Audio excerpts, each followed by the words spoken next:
Today, I'm going to make sense of an American thriller called The Kid. Spoilers ahead. Keep an eye out and fare thee well. A lady named Greta Evans goes to the unified realm subsequent to being employed as a caretaker by a rich family. Upon her appearance, she quickly removes her shoes and glances around the manor on the grounds that the proprietor is away. She is shocked by the appearance of a man named Malcolm. Malcolm himself is a neighborhood conveyance man who comes by frequently. Then Malcolm welcomes Greta for a visit. Not long later comes an old lady, Mrs. Heelshire, the house proprietor's better half. Mrs. Heelshire inquires where Greta's shoes are. Greta shows where she had removed her shoes, and she is astonished, as they are no more.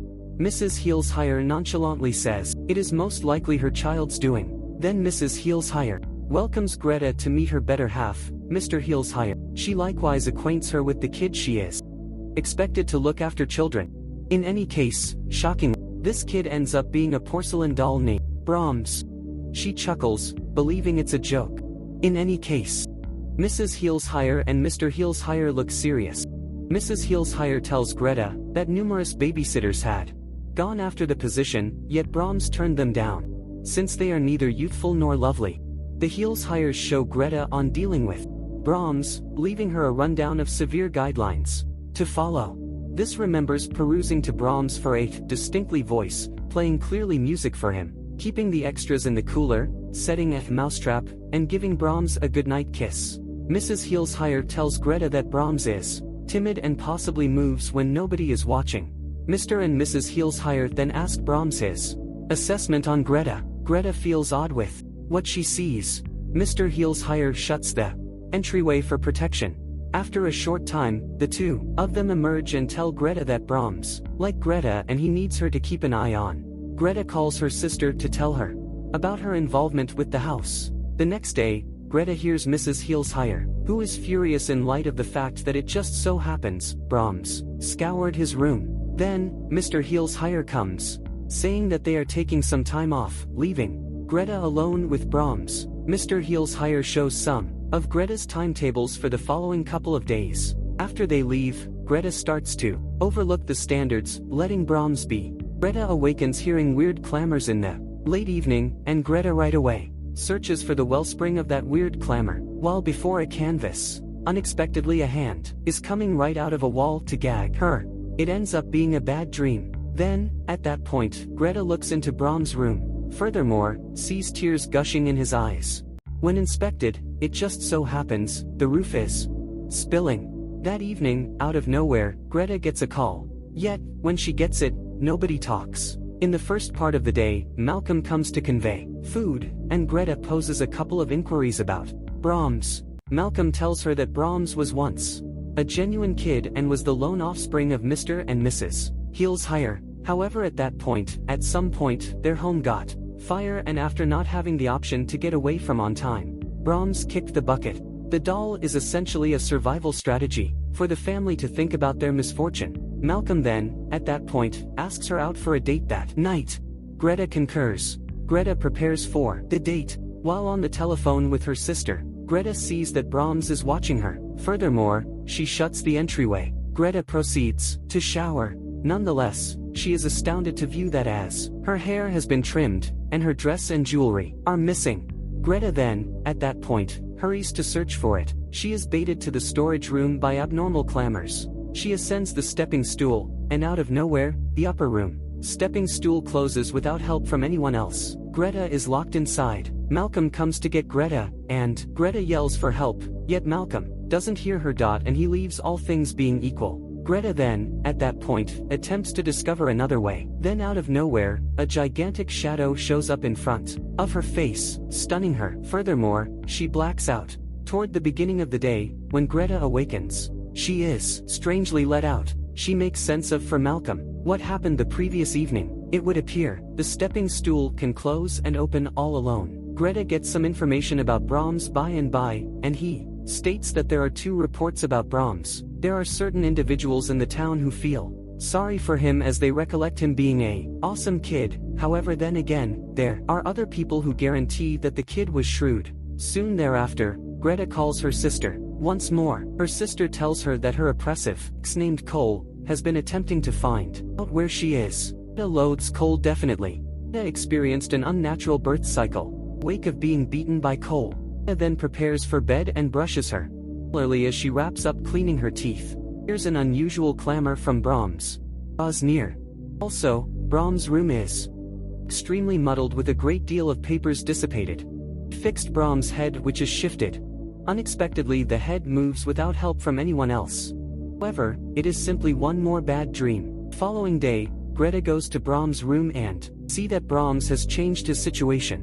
He sits with her timetable adjacent to him as though he is requesting that Greta comply and do everything as booked. Greta, who is stunned, right away rushes to her room and attempts to call her sister. Abruptly, the telephone rings. Greta answers the telephone. A kid's voice is heard telling Greta to keep the guidelines. Then, at that point, a shadow shows up under the entryway, and a youngster's voice is heard. Greta now understands that the doll holds undeniably a larger number of privileged insights than she had at first envisioned. The doll is alive, opens the entryway and sees a plate of food, loaded up with sandwiches that Brahms has given her. Around then, Greta has blended sentiments. It turns out that Brahms would rather not hurt her. He simply needs her consideration. She then calls Malcolm and educates him. Malcolm doesn't treat her in a serious way. A scene later uncovers Mrs. and Mr. Heelshire composing a letter to Brahms which states, "We can't bear to live with what you have become. The young lady is yours presently." In the wake of composing this letter, both Mr.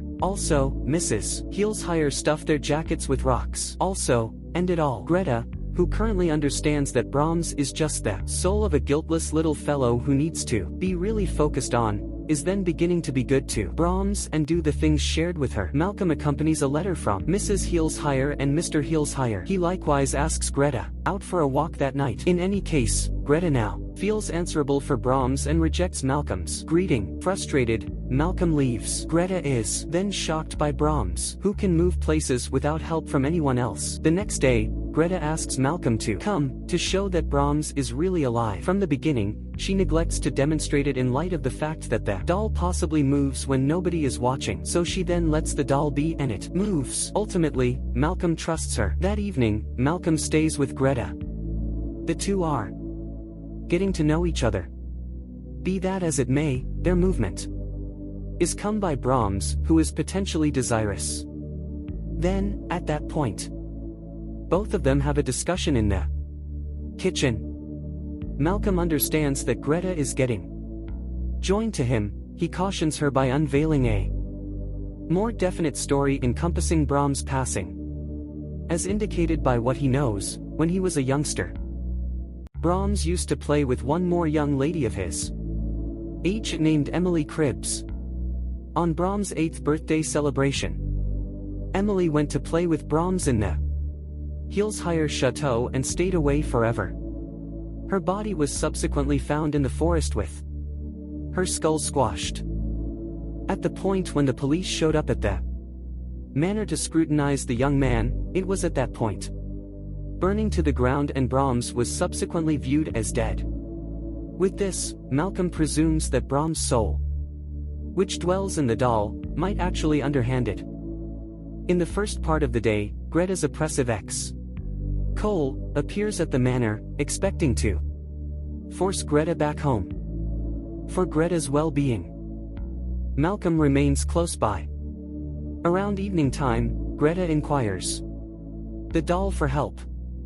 Cole awakens and sees a message written in blood advising him to leave. Accepting it was finished by either Greta or Malcolm, he ends up being incensed.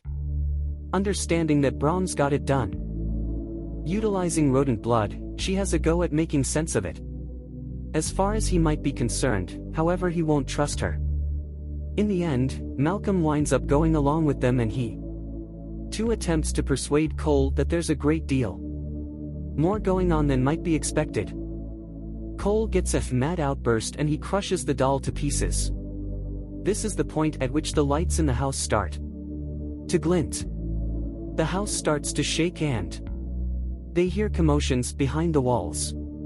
Cole attempts to sort out where the commotion is coming from. Then, at that point, abruptly, the mirror detonates. Cole falls behind. From an opening behind it, arises a man who ends up being the genuine now grown-up Brahms wearing a porcelain veil indistinguishable from the cutie. Brahms beats Cole and kills him. Malcolm. Furthermore, Greta are scared and run for well-being. Greta and Malcolm find Brahms' room. There, they find a doll produced using Greta's missing dress, hair, and adornments sits in Brahms' bed. From that room, Brahms has been watching Greta this time. Greta likewise finds the farewell letter from the Heels hires, uncovering their arrangement of abandoning Greta as a mate for Brahms. Then, at that point, Brahms tracks down them. Brahms takes out Malcolm, taking steps to kill him assuming Greta leaves. Greta can get away from the house yet gets back to save Malcolm. Furnishing herself with a screwdriver, she conjures the standards and powers Brahms to bed. He requests a decent night kiss. When he attempts to kiss her, she cuts him. Brahms attempts to stifle her yet she pushes the weapon in more profound and he implodes. Greta salvages Malcolm and they get away from the house. In the end scene of the film, Brahms can be seen returning bits of the doll together. It is most likely still alive to propose that he. From all of this, we can find that Brahms never kicked the bucket in any case. He was generally a turned small child and he wound up killing Emily Cribbs on his 8th birthday celebration. To save him from the world, his folks consumed their own home. Also, faked his passing and concealed him in the walls of their fabulous manor. It additionally ponders why Mr. Furthermore, Mrs. Heels hire ended it all. At last, their responsibility offset their adoration for their youngster. What's more, they chose to end their own anguish. Additionally, there are a few clues dropped all through the runtime of the film that lead up to its huge uncover. In the start of the film, at the point when Mrs. Heels hire informs Greta regarding the rules of the house, that's what she clarifies. Brahms prefers his music noisy. This recommends that since Brahms lives in the walls, music, or on the other hand whatever is being perused out to him ought to be clearly sufficient to be discernible through the walls. The Heels hires additionally appear to be extremely specific about keeping their home vermin-free. They underscore on how she's supposed to keep the mouse traps clean so none of the mice enter the walls of the house. Mr. Heels hire likewise tells her that they save all of their uneaten food and it is pretty clear that all of this food goes to Brahms. Mrs. Heels hire tells Greta that Brahms is modest and possibly moves when nobody is watching. This shows that the doll was never as a matter of fact continuing all alone yet was being moved by the genuine Brahms who lives in the walls. That is my clarification for